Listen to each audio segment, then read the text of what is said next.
ברוך מרזל, שלום וברכה, מה שלומך? שלום וברכה. יופי.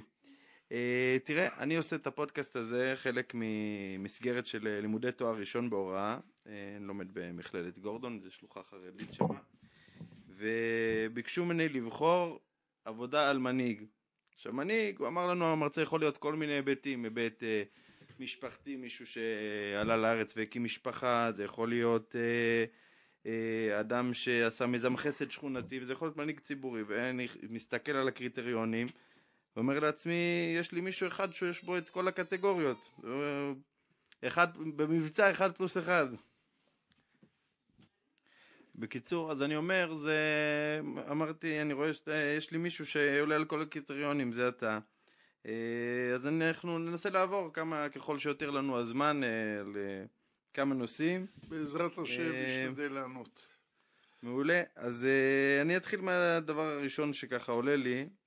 אחד הדברים של מנהיג זה מנהיג נגד הזרם. מיכאל בן ארי מדבר על זה הרבה.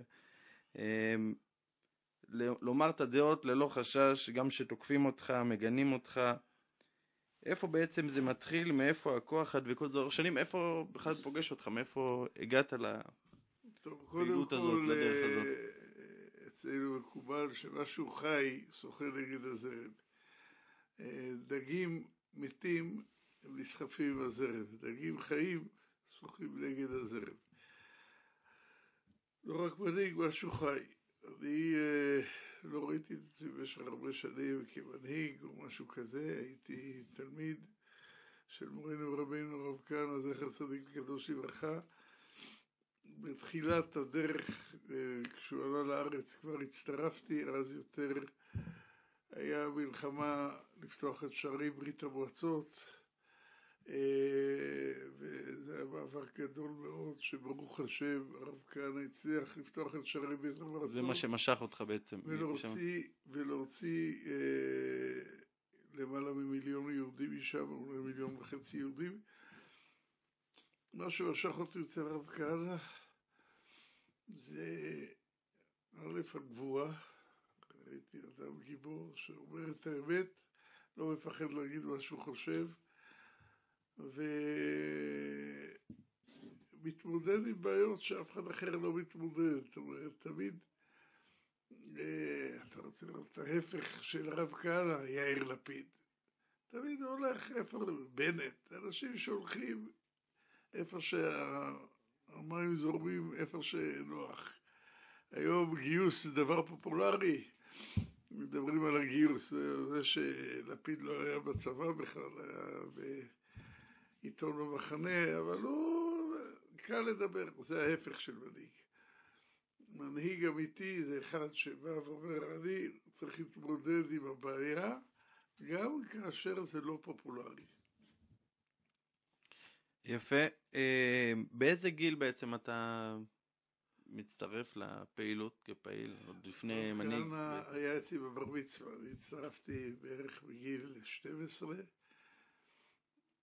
כיתה ח', כיתה ז'-ח', כבר הייתי מגיע למשרדים ברחוב רמב"ן, אחרי זה ברחוב יפו,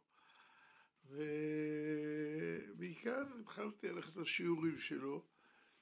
את עבודת הגמר שלי לכיתה ח' היה צריך לעשות עבודה גדולה, עשיתי על הרב כהנא,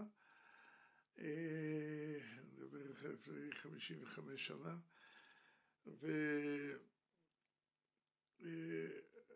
הרשים אותי מאוד. היום אני חושב על זה, ישבתי למעלה משעה, ילד נודניק, והסביר לי בלהט את כל הדברים בדיוק, כאילו שהוא מדבר עם איזה פרופסור גדול, בלי אני אחשוב פעמיים, השקיע בי את ההסברה של מה שהוא חושב על כל דבר ודבר. זה מאוד הרשים אותי וחיזק את הקשר שלי איתי לעתיד לבוא. יפה.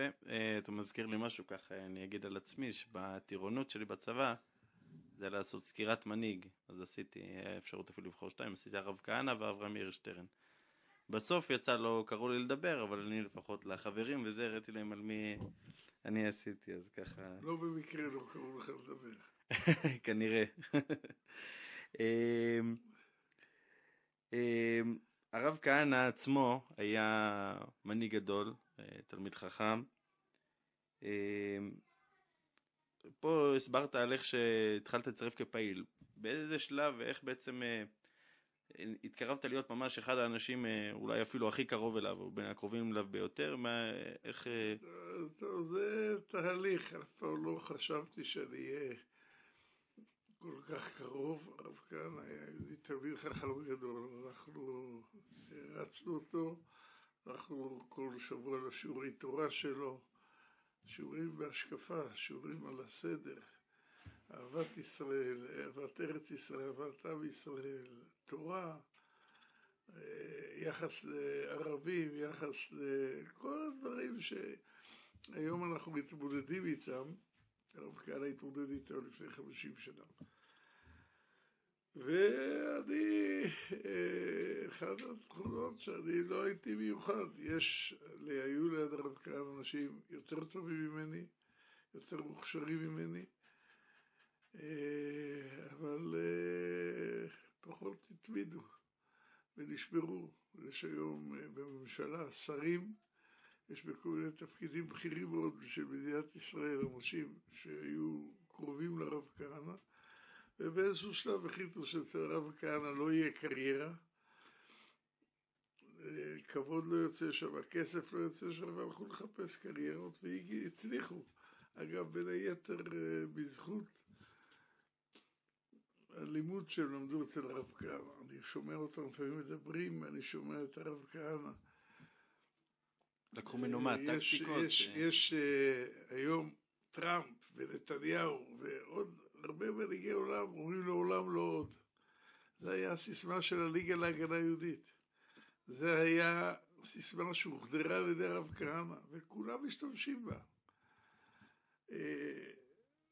לעולם לא עוד. אנחנו עברנו שואה, ולא יכולים לעבור עוד שואה, לא מסכימים לעבור עוד שואה. ואני לא באתי, אני חושב שהסוד של ההתחלפות שלי, שאני לא באתי אף פעם לעשות קריירה, אף פעם לא חיפשתי תפקידים, אף פעם לא התמודדתי. הייתי איש שטח פעיל, חילקתי מאות אלפי פליירים, הדבקתי עשרות אלפי מודעות, חילקתי בתיבות דואר מעטפות, סגרתי מעטפות, אני חושב, מאות אלפי מעטפות. הייתי פעיל, וזה היה מכובד בשבילי להיות פעיל רגיל. וכמובן שעם הזמן איכשהו התקדמתי שהרב כהנא נבחר לכנסת. אני כבר הייתי הדובר שלו, ואז הוא ביקש ממני להיות מזכיר הסיעה של כך בכנסת. 4.5 שנים הייתי איתו בכנסת, וראיתי יותר מקרוב את היהודי הענק הזה. יהודי שהוא ספרא וסייפא, יהודי בא לעבוד בכנסת אחרי 4-5 שעות של לימוד תורה, של כתיבה, של יהודי שממשיך לפרסם את המאמרים שלו בעיתון היהודי הכי גדול, Jewish Press, 4 מאמרים בשבוע, מקבל צ'ק שבועי, כל שבוע מגיע לו צ'ק של $400, הוא הביא לי את זה שאני אתן לגזבר, אמרתי לו, כמה זה, אתה הרווחת את הכסף. אז על חשבון העבודה שלי בכנסת, לא מגיע לי 2 משכורות. ולכן, הרב כהנא שגלגל עשרות מיליוני דולרים במסגרת המאבקים שלו, סיים את החיים עם דירה 3 חדרים שהוא קנה מהסוכנות, וזהו, לא היה לו רכוש, לא היה לו כסף, לא היה לו כלום. זה המנהיגים האמיתיים שאכפת להם רק מעם ישראל, מארץ ישראל, ללכת עם האמת על פי תורת ישראל. וזה היה הכיוון שאנחנו החלטנו ללכת איתו, לדבוק בו. וואו, ממש מיוחד. אני רוצה לעבור לשאלה הבאה. יש הרבה אמירות שלך, אמירות גם של הרב כהנא וגם שלך, ממשיך בדרכו. כל מיני אמרות שלא, בעבר לא חלחלו, ולאט לאט אנחנו רואים שהן מתחילות להיכנס. אולי זה עוד לא קורה, אבל אנחנו יותר בכיוון. דוגמה, טרנספר לאויבים של עם ישראל. איך אתה רואה את הדברים? היום טראמפ, נשיא ארצות הברית. זה כל יומיים זה הרב כהנא, תמיד שם את האצבע על המקום, זה היה כואב, הוא חטף בשביל זה, כי תמיד הכי כיף להתעסק בחיוב, בטוב, בבנייה של יישובים, ואני השתתפתי בבניית לא מעט יישובים. גם על זה נדבר בהמשך, כן. אבל הרב כהנא אמר, כמו שקראנו בפרשה של השבוע, והורשתם את תושבי הארץ וישבתם בה. אם לא תורישו, לא תשבו. ככה התורה אומרת. רש"י אומר, אור החיים אומר, שלא רק שלא נוכל ללכת למקומות שלהם, ויעברו למקומות שלנו ויגידו לנו קומו צאו משם. זאת אומרת, יבואו לבארי, לא רק שבארי לא תוכל ללכת לעזה, אלא שעזה יבואו לבארי. הרב כהנא התעצבן, שהתחלנו עם הסיסמה, הרב כהנא צדק, הוא מאוד התרגז, מה זאת אומרת? שום דבר זה לא של הרב כהנא. אני, כל דבר שאני אומר זה מהיהדות, מהתורה, מההלכה, ממדרשים, מגמרא. רואים גם בכנסת, כל הנאומים שלו, כולם שזורים בדברי תורה, בביסוס תורני. רואים בספרים שלו, אור הרעיון שהוא עם 4,000 מקורות. ספרים מדהימים שהוא כתב. אז עוד לא היה מחשבים כמו היום, פרויקט השו"ת, וזה לא היה קיים. הוא הכל היה בראש, היה תלמיד חכם עצום, וזה היה כוח שלו. הבסיס כוח שלו היה הכוח התורני. זהו, אני, גם אם אתה מזכיר את זה, בדיוק נתקלתי איזה חוברת שיש לי בבית ישנה, בין ארץ ישראל הגויים של הרב כהנא, בשבת האחרונה הסתכל. בין ישראל לעמים. בין ישראל לעמים, כן. קובץ הלכתי נטו, כולו מקורות עם טבלאות, מה המעמד של גוי כזה, גר תושב, מתי זה ככה, מתי זה... אתה אומר, וואו, איך הוא עשה את כל זה, כאילו, עם איזה כתב מכתבה כזה. זה פרויקט שבישיבה שלו עשו את זה. לא, משהו יותר ישן, אני יודע מה אתה מדבר, משהו שמתקופתו של הרב כהנא יש שם חתימה בכתב ידו על הכריכה, כאילו מה שנקרא, אז עם טבלה מה הגדר של זה, מה הגדר של זה, וממש עם מקורות הלכתיים, כמו מה שאתה אומר, זה ממש מדהים. זהו, אני אעבור למשהו שהזכרת, וככה גם תכננתי לשאול אותו. עוד דבר שמבטא מנהיגות זה גם אסור מרעש, דיברנו טרנספר וזה, זה גם עשה טוב, זה להקים יישובים. היית שותף להרבה הקמות של יישובים, אלון מורה, מצפה יריחו, חצר הדר בסיני, כמובן חברון שאתה עד היום גר פה. עוד הרבה יישובים. כן, אמרתי רק דוגמה. בגיל 13 וחצי, 14, כבר הייתי בעופרה, בין מקימי עופרה. למה אז הייתי עוד בחור ישיבה, בכל חופשה, בכל שבת חופשית, בכל זה הייתי מגיע לעופרה, ועוזר שם 24 שעות לבנות את המקום. יפה, אז אני רציתי לשאול, שתספר ככה על תחילת ההתיישבות ששותף לה סתם ככה בשתי דוגמאות, מצפה יריחו וחברון.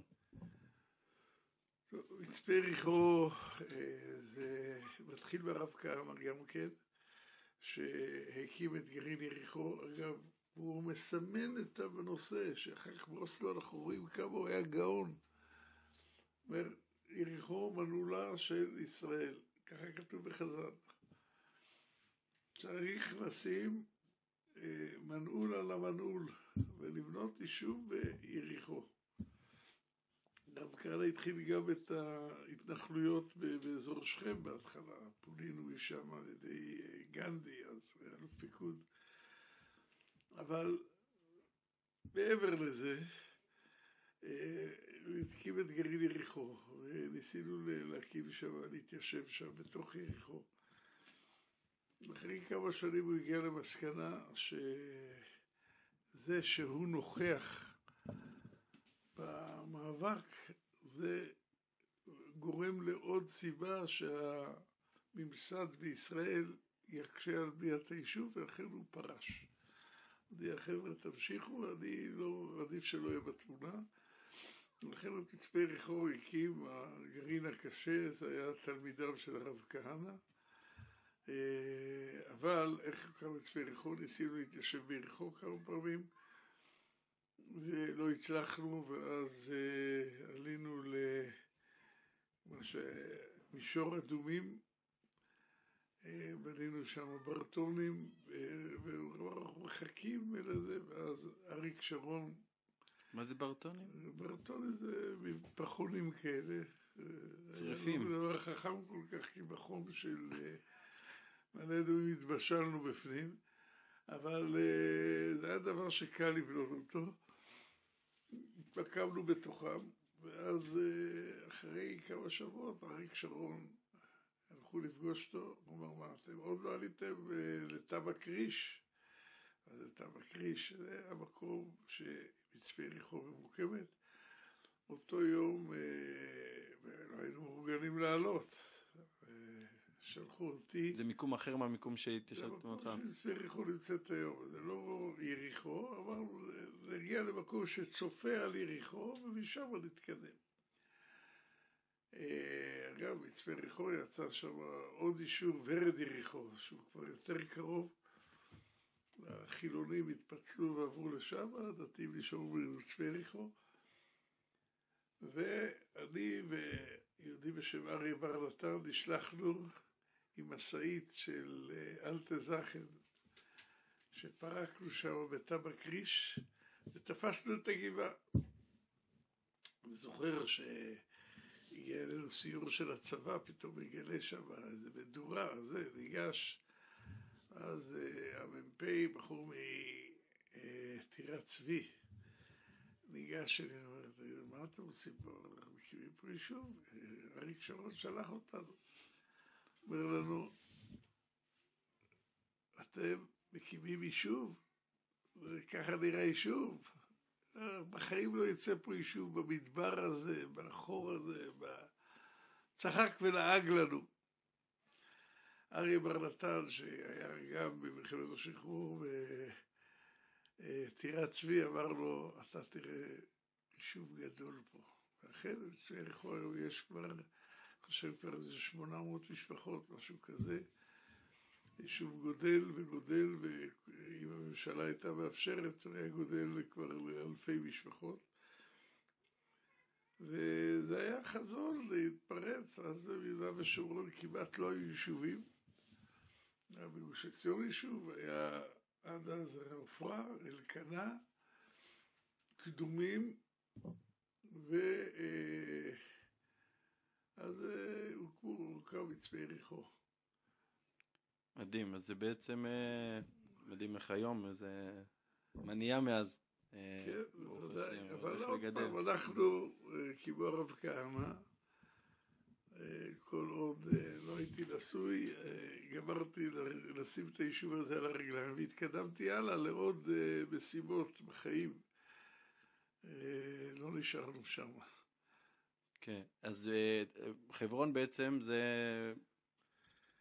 התחלת ונשארת, איפה זה מתחיל בעצם? חברון היה בעצם, כשאני התחתנתי במערת המכפלה. לפני 41 שנה. ואז כבר היו פה תושבים או עוד לא? והיו קרוב ל10 משפחות בחברון. התלמוד עוד לא הייתה, אנחנו עברנו מיד אחרי החתונה לאברהם אבינו. הסיבה שבאנו לחברון, עשיתי חשבון שזה המקום הכי חשוב באותו זמן, היישוב היחידי שהוא בתוך עיר ערבית, מקום שמאוד חשוב וכו' וכו', ומערת המכפלה וכו', ואז הגענו החלטנו שאנחנו עוברים לגור פה. אמרתי אשתי שיכול להיות שעוד שבועיים נעבור למקום אחר אם יהיה יותר חשוב. עד היום 41 שנה אנחנו בחברון. רואים את החשיבות. התחילו להיות המשפחה הראשונה. לא, בעצם עד היום גם כשאני חושב על זה, זה היישוב היהודי שבלב עיר ערבית, בשכם קבר יוסף נכנסים בלילה. ניסינו בשכם, אבל שם לא הצליח. שכם הייתה תמיד הרבה יותר קשה. טוב, אני עכשיו רוצה לעבור לעוד נושא, עשיית חסד. יש לך את הכנסת אורחים חברון. מה בעצם העמותה עושה? אני מכיר, או יש גם המאזינים יכירו, ובכל השנה, וכמובן בחיי שרה. ושאלת משנה לזה, איך התחילה שבת חיי שרה? אבל נתחיל מהעמותה באופן כללי. קודם כל, הנושא של חסד הוא נושא חשוב פה. מי שרוצה לזהות את התלמידי האמת של רב כהנא, אלה שהיו אצלו, למדו ממנו, אז תמיד תמצא אצלם איזשהו פינה של חסד. הרב כהנא, כמו שהרב מרדכי אליהו זצ"ל אמר עליו, הרב כהנא השם ייקום דמו, היה מגדולי אנשי החסד של ירושלים. כל בוקר ב7:30 היו אצלו טור ארוך של אנשים שנזקקים, והיה עוזר לכולם, משתדל לעזור לכולם, כולל כניסה לחובות של התנועה וחובות אישיים. הוא לא אמר לא לאף אחד. אני יכול לספר סיפור שפעם אחת הרב כהנא איחר להצבעה בכנסת, הוא הגיע בדקה ה-90, אבל אני הייתי באמת הצבעה מאוד חשובה של על מי יהודי, שזה היה בראש... הדברים שהוא נאבק עליו. מאוד חשוב לו. הוא הגיע ברגע האחרון, הוא מצביע, אני אומר לרב כהנא, למה אתה מוציא לי את הנשמה? למה אתה ברגע האחרון מגיע? כל כך דאגתי. היה לי ברירה, עכשיו חורף, התקשרה אליי אישה, ואמרה לי שאין לה תנור בבית, והיא קופרת מקור, והיא צריכה עזרה. הלכתי למחנה יהודה, קניתי לה 2 תנורים, הבאתי לה הביתה, לכן הגעתי ברגע האחרון. טוב, מה אני יכול לעשות? ידעתי שהרב כהנא וחסד, קשה להתווכח, אבל 3 חודשים אחרי זה האישה מצלצלת אליי, איזו אישה מתחילה לקלל את הרב כהנא. מה עשית? תגיד לו מה הוא עשה לי, קנה לי תנורים, והחשבון החשמל נהיה כזה גדול, קנה לה תנורי חשמל, חשבון החשמל כזה גדול, הולכים לנתק לי את החשמל, מה זה, קיללה אותו 10 דקות. הרב כהנא מגיע, אני מרגיש, הנה, הפעם אני מכניס לו. הרב כהנא, תראה, אתה עוזר לאנשים, תראה כמה הם כפויי טובה. היא מקללת אותך על זה שהחשבון, הוא אמר לי, היא צודקת. הלך ושילם לה את כל החשבונות של החשמל. וזה היה רב כהנא, כולו עדינו העצני. היה מצד אחד האיש הכי עדין בעולם, רגיש, ביישן. משהו ביישן. אבל כשזה מגיע לכבוד ישראל, לכבוד ארץ ישראל, לכבוד התורה, אריה, שום דבר לא יכול לעצור אותו. לא מפחד, איש אמיץ, איש אמת. וזה הושרש לכל התלמידים שלו. אני לא רוצה לפרט, אבל כמה מארגוני החסד הגדולים בארץ יצאו מתלמידיו של הרב כהנא, וגם אנחנו בהכנסת אורחים חברון, מתעסקים המון בחסד, הכנסת אורחים כל השנה, מארחים אלפים רבים של אנשים בחברון, גם מחלקים בחגים לנזקקים הרבה מאוד כסף, ועוזרים כל הזמן לאנשים. שאל אותי, מה הדבר שהכי העסיק אותי? זה כל פעם אני צריך לעזור לאנשים. היום קיבלתי מספר אישה צלצלה מאילת שהבן שלה החרימו לו את הנשק וצריך לעזור לו כי הוא באיזה תגרה, הוא רוצה להתגייס למילואים, לא רוצים, הלכתי, אני עוזר להם. בקיצור, זה דבר שאנחנו צריכים להפנים, שתמיד הייתי אומר לו, אתה עוזר לאנשים לפעמים, וזה בא נגדך בסוף. הוא אומר לי, שיהודי מושיט את היד, אתה חייב לעזור. לא לעשות חשבונות. הכל בסוף יסתדר. אתה לא עושה חשבונות, שיהודי מושיט את היד.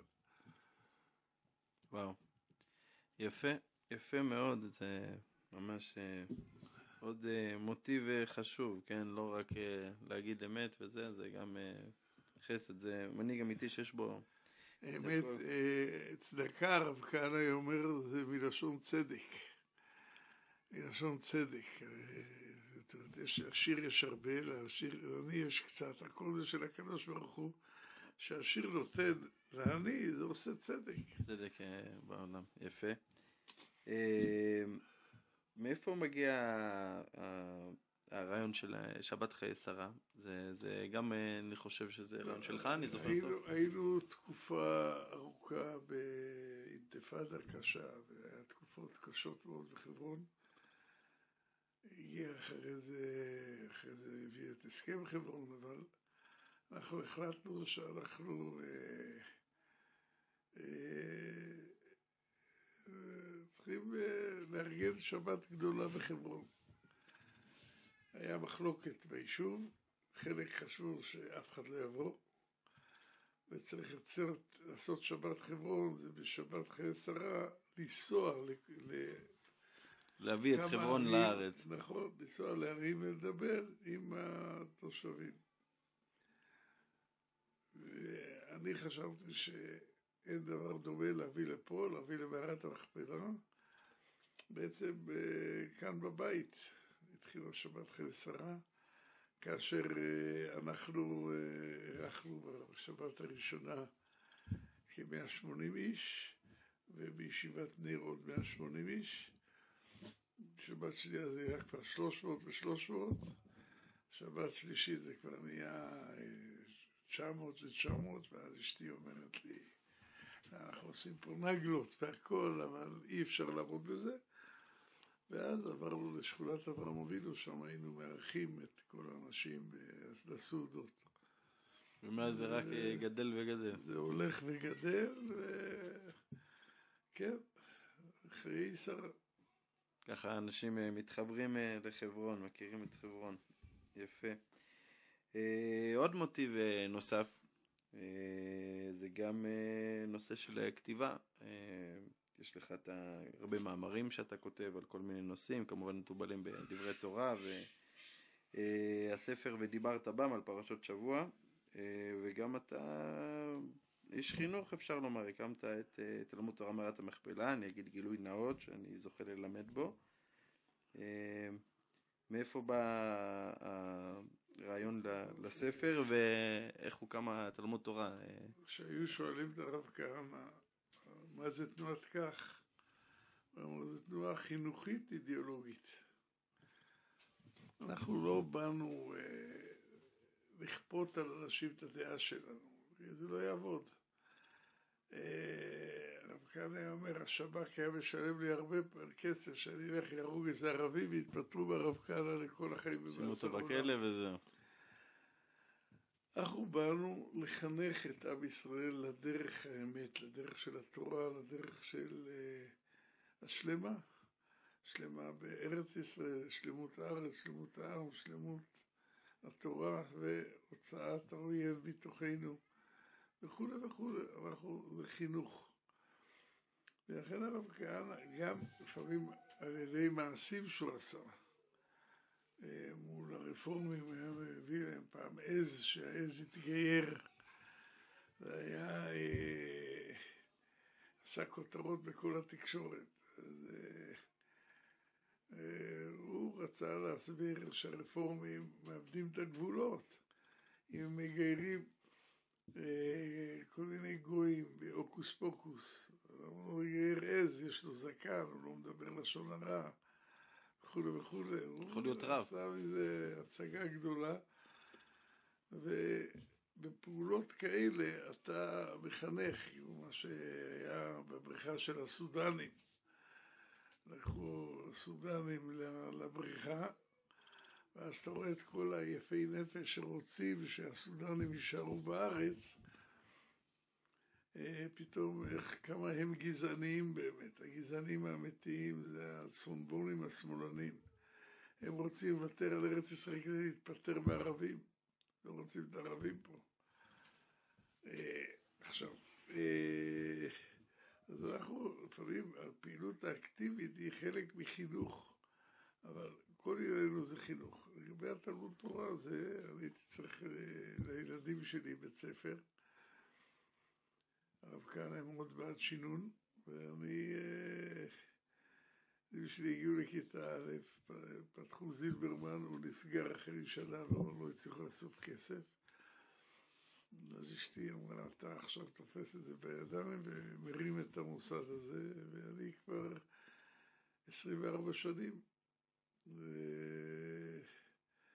עובד בניהול הבית ספר, בחינוך, כל יום מגיעים למערת המכפלה, מתפללים, לומדים, וברוך השם, סיפקנו הרבה בעלי קריאה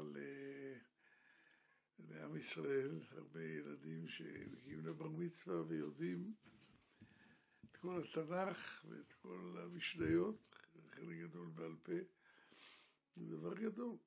כן, זה ממש חשוב, אני יכול להגיד בתור, אתה נמצא בכל מיני בר מצוות, לפעמים יש מקומות אתה מתבייש, אתה אומר עדיף שלא יקרא כלום, שיקרא אולי את המפטיר שברך וזה, ברוך השם אתה רואה ממי שבוגרי זילברמן קוראים ככה כמו שצריך,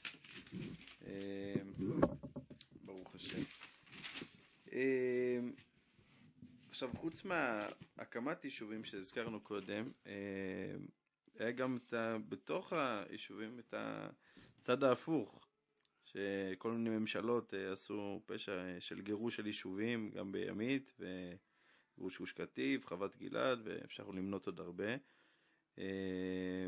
אז אתה גם היית שותף למאבקים נגד וכל המאבקים שהיו לטובת ארץ ישראל. האמת היא שאנחנו השתתפתי במאבקים על כל דבר, על לימוד תורה, על שבת, על זהות יהודית, על מצעדי תועבה, נגד מצעדי התועבה, כל מיני דברים שמדינה יהודית צריכים להילחם עליהם, שאסור לשתוק. הרב כהנא היה חסיד גדול של מחאה, גם אם אתה לא מצליח, שווה למחות. אתה עשית את ההשתדלות שלך נגד, להגיד אני לא... כן. כמו שהגר"א כותב, שמי שלא נאבק בערב רב ונעשה שותף להם. כתוב בחז"ל שכל המחניף לרפא נופל ברשתו.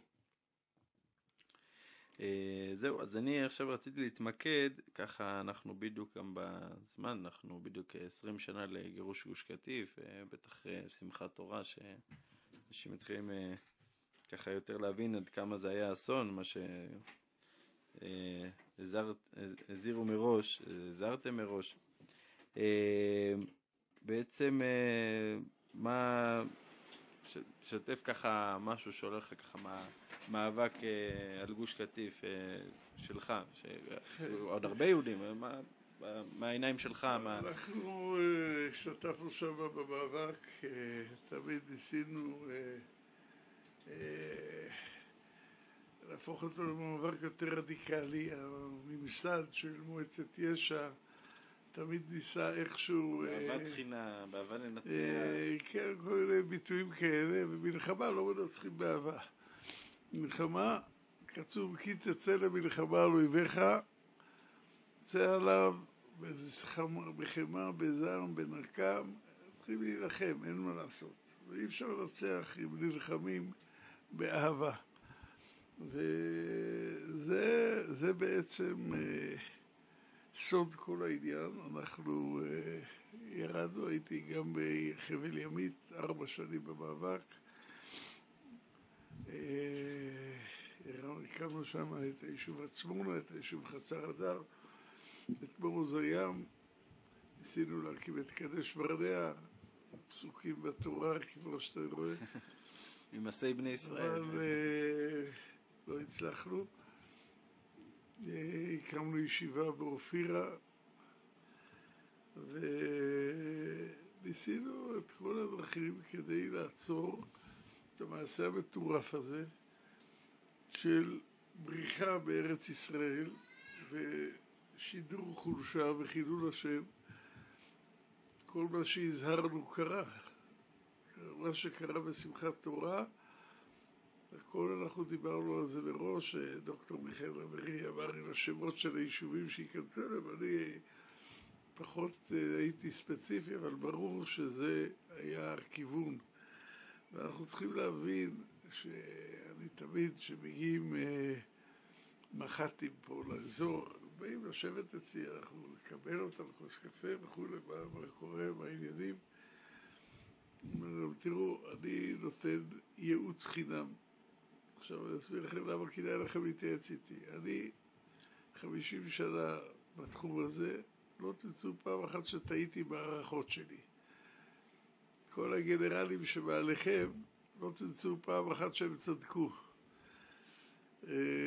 כדאי להתייעץ איתי, אם אתם רוצים, בשמחה רבה אני מוכן להגיד לכם, ודאי חינם.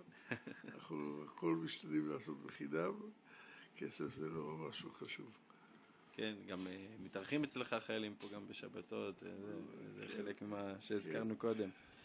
אתה, שמתחיל הגירוש בפועל, אתה בגוש קטיף, או שעוצרים אותך לפני? אנחנו היינו בגירוש בפועל אחראים על עצירת השיירות של הצבא והמשטרה פנימה. לחסום אותם. יצאתי עם כמה ילדים שלי, ילדים קטנים, ועוד צוות, ופשוט דאגו לפנשר שם כ-50 מכוניות. העניין הוא שהם היו כל כך מורגלים שכל פנצ'ר הם תקנו תוך 10 דקות. היה להם ממש... הם היו מוכנים לתרחיש הזה. נכון. אבל אנחנו השתדלנו את ההשתדלות שלנו להרכב את האסון הזה, להרכב את הפשע הזה. פשע שעד היום אף אחד לא יכול להסביר מה קרה ששרון עשה אותו. איך אתה מסביר את זה? כעומק החקירה, החקירה, שרון היה בולדוזר, ידע לדחוף לבנייה, בולדוזר יכול לעזור בגדול לבנייה ויכול להרוס. אז הבולדוזר הזה שפעם עסק בבניית גוש קטיף וחבל ימית, התהפך ועכשיו בא להרוס אותם באכזריות, בדורסנות, בלי רחמים. ממש היה ערי לב. בולדוזר לטוב ואחר כך לרע, באותו מידה שהוא... נכון. אחרי שהרב כהנא נרצח, תוך שזה היה לך מאוד קשה, מה היו התחושות, ובעצם אחר כך אתה בעצם זה שנהיה, לוקח את המושכות הנהגה, לוקח, מקבל, איך גם הכוח, אחרי שהרב כהנא נרצח, שבטח היה לך שבר מאוד גדול, לקום מתוך זה ולקחת עליך את התיק על הגב. קודם כל, קיבלתי בשעה 4 בבוקר בקרוון כאן את הידיעה שהרב כהנא נפצע קשה.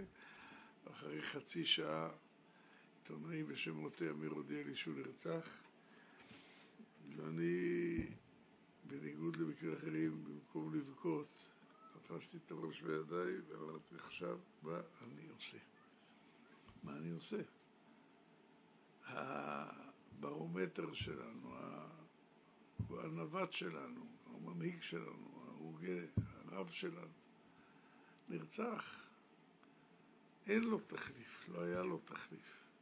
מה אני עושה? ואז אני מחליט שבכל צומת בחיים שאני מגיע, אני חושב מה הרב כהנא היה עושה לפי מיטב דעתי. לפי איך שהכרת מכל איך שהכרתי, איך שראיתי אותו מתנהג. לשם הייתי פונה. לא הייתי המנהיג, הייתי יותר, דיברנו על הנהגה קולקטיבית של המזכירות שהרב כהנא הקים. אני רציתי שדוקטור מיכאל בן ארי יהיה המנהיג דווקא, הוא לא רצה. שהוא יהיה הראש של כך בזמנו, זה הייתה. הוא לא רצה, הוא היה עסוק בלימודי דוקטורט אז, אני לא יודע מה. אבל הייתי יושב ראש המזכירות, אבל לא המנהיג, הייתי יחד עם עוד הרבה אנשים טובים שהיו צמודים לרב כהנא, הכירו את הרב כהנא, המשכנו את הפעילות. אפשר לרצוח מנהיג, אי אפשר לרצוח רעיון, וכשאפשר להוציא רעיון מחוץ לחוק, מחוץ לכנסת, אבל אי אפשר לכבות רעיון, ולכן כל עוד החמאס בעזה, כל עוד תומכי החמאס בעזה, החמאס נשאר, אי אפשר לנצח אותו בכוח. אם הם שמה, הרעיונות שלהם שמה. כן, כל השקר הזה שעושים כאילו האוכלוסייה וחמאס, כאילו יש הבדל, זה הבעיה. הזכרת את ההוצאה מחוץ לחוק, בעצם אחרי פורים תשנ"ד, אתה ביחד עם עוד כמה יהודים טובים הייתם במעצר מנהלי בלי משפט, ובמקביל הכריזו על כך כארגון טרור. מה זכור לך מהישיבה בכלא במעצר מנהלי, ואיך בעצם התמודדתם טכנית עם ההכרזה כארגון? קודם כל, ברגע שהכריזו על כך כארגון טרור, אני הייתי אז בהימלטות מהשב"כ, עוד לא הייתי עצור. עוד לא הייתי עצור. הוצאתי הודעה לתקשורת אני עוזב את תנועת כך. אני לא נמצא בארגון שהוא ארגון טרור, ועד היום אומנם השב"כ מנסה להדביק אותנו חזרה לתנועת כך, אבל אין תנועת כך היום. לא, התנועה הזאת היא חוקית לגמרי, כל מה שהיא עשתה הייתה חוקי, אבל ברגע שהכריזו עליו כהתאגדות בלתי חוקית, אנחנו לא יכולים להיות חברים בארגון שהוא לא חוקי. אגב, שארצות הברית של ביידן עוד כבר הסירו את כך מהארגוני טרור. פה בישראל עדיין כן, לוקח להם זמן. אנחנו בסך הכל אחרי זה הקמנו ארגונים אחרים, גם אותם סגרו, אבל בסוף עוצמה יהודית הוקמה, ודוקטור בן-ארי נכנס לכנסת, היה 4 שנים, ואז פסלו אותו על לא עוול בכפו, ואדם אין לו רפורט בתור נהג, 40-50 שנה אין לו רפורט אחד, אדם שאין לו עבר פלילי, אין לו כלום. פשוט בולשביזם, אנטי דמוקרטיה, דיקטטורה פה, החליטו לפסול אותו בלי לתת לו לטעון את הטענות שלו. אנחנו רואים היום מה קורה בבג"ץ. כן. בשוק העניינים מתנהלים בצורה הרבה יותר הגונה.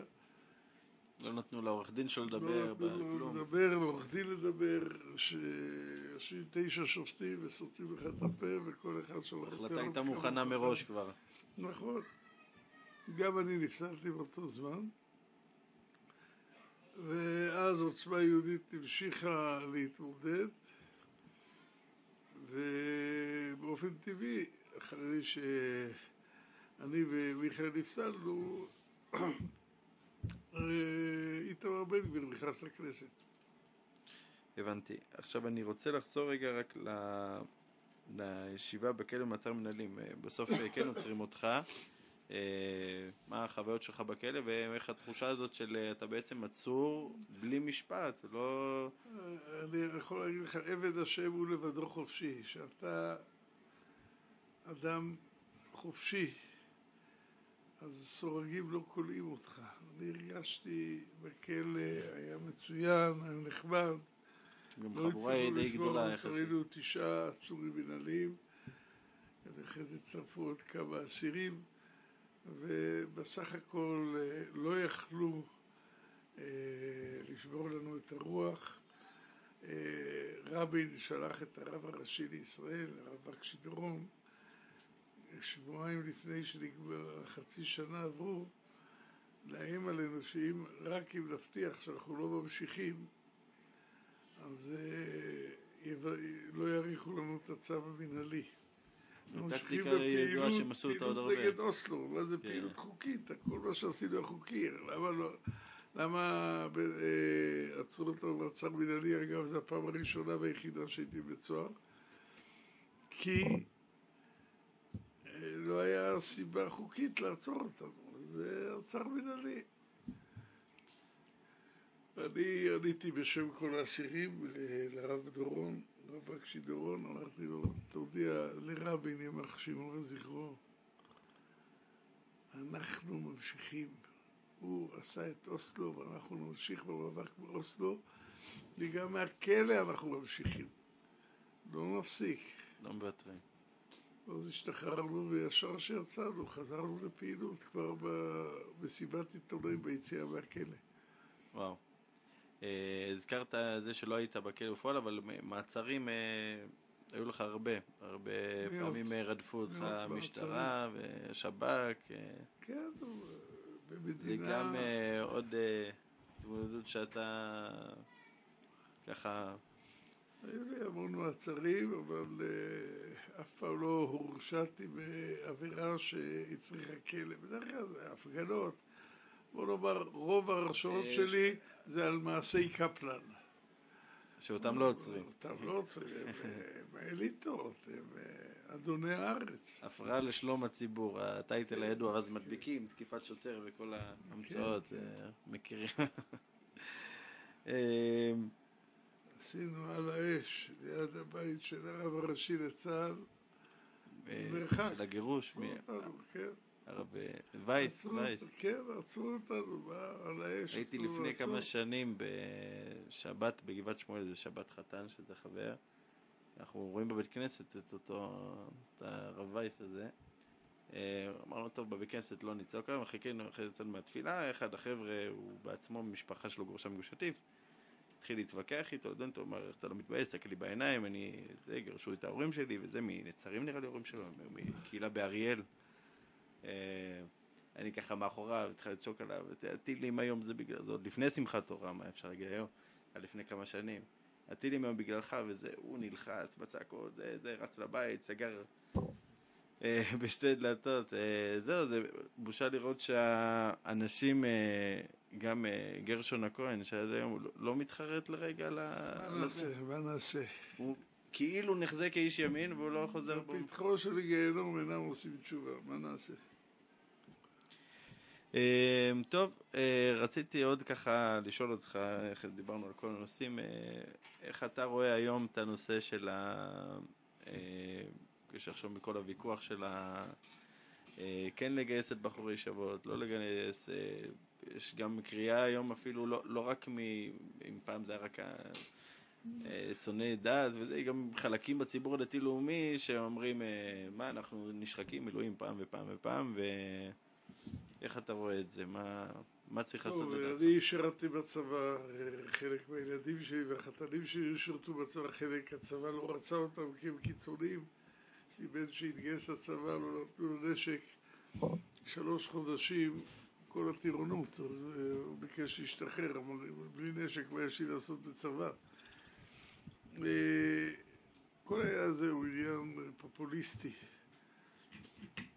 יש ויכוח בין אלה שרוצים שחרדים יתגייסו לבין אלה שרוצים להשתמש בזה כקרדום לחפור בו.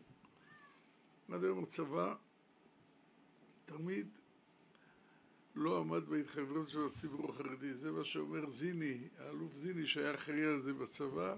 זה שעכשיו של ראש הבא? הוא הולך את ראש הבא, הוא אומר 13 פעמים התחייבו ולא קיימו. היה יחידה בחיל האוויר, שחר כחול, שמאוד מאוד הצליחה. גם החרדים היו שמחים שם וגם חיל האוויר. אני גם הייתי בשחר, לא של חיל האוויר, אבל גם שלמתי להם למכסות. עד שהיוהל"מית הודיעה שצריכים שנשים יהיו שם והיחידה התפזרה. אצלם שירת נשים, שינוי ניתוחי מין, מגדר, כל העניינים של מגדר יותר חשוב בגיוס חרדים. ועד היום הם באמת לא רצו את החרדים, עשו הכל שחרדים לא התגייסו, ויהיה להם הדבר האחרון שהם רוצים אחר ש10,000 חרדים התגייסו, זה ישנה את כל הצבא. זה הרקע. עכשיו, אני תמיד שואל, אני נותן המון הרצאות לבחינות, לכל מיני קבוצות של חילונים, ואני שואל אותם, מאיפה אתם? ברמת השרון. אתם הולכים להתגייס שנה הבאה. אם ההורים שלכם היו יודעים, יש פה 40 ילדים, אם ההורים שלכם היו יודעים שאתם יש סיכוי גדול שתצאו חרדים מהצבא. ומגייסים אתכם? והרוב אומר לי לא. ההורים לא היו מסכימים שאני אתגייס. אז למה חרדי שלא רוצה להיות חילוני, אי אפשר להבין אותו? הצבא צריך להשתנות. צריך להכניס לפקודות מטכ"ל שינויים יסודיים בפקודות ולבנות עם הרבנים בשיתוף, לתת לרבנים מעמד לנושא הנושאים הדתיים בתוך היחידות האלה. הרב פוסק שאסור לחלל שבת, לא לחלל שבת, אסור ככה, אבל שהרב פוסק. זאת אומרת, הרב צבאי, רציני, חרדי, שהוא עצמאי לגמרי, הוא לא כפוף לאף אחד. ואז כל מי שלא לומד צריך ללכת להתגייס. מה לגבי... הרב שך שלח אותי לצבא. סיפור ארוך, אני לא אכנס אליו, אבל אני הפסקתי ללמוד, הלכתי, שאלתי אותו מה אני צריך לעשות, הוא אומר לי, אם אתה לא לומד, תלך לצבא. מצד שני, כתוב אצלנו 1,000 למטה, 1,000 למטה. חשוב שעולם התורה ימשיך. כמו שהם מבינים שיש באקדמיה כאלה שלא מתגייסים. למה? כי הם באקדמיה לומדים פילוסופיה וכל מיני דברים מיותרים. ארכיאולוגיה, פילוסופיה זה, אז יש, דוחים להם את הגיוס. כמו שמבינים שאחרים לא צריכים, גם פה מי שלומד תורה ברצינות, לומד תורתו אומנותו כפשוטו, חייבים לעזור לו ללמוד ושילמד כמה שיותר.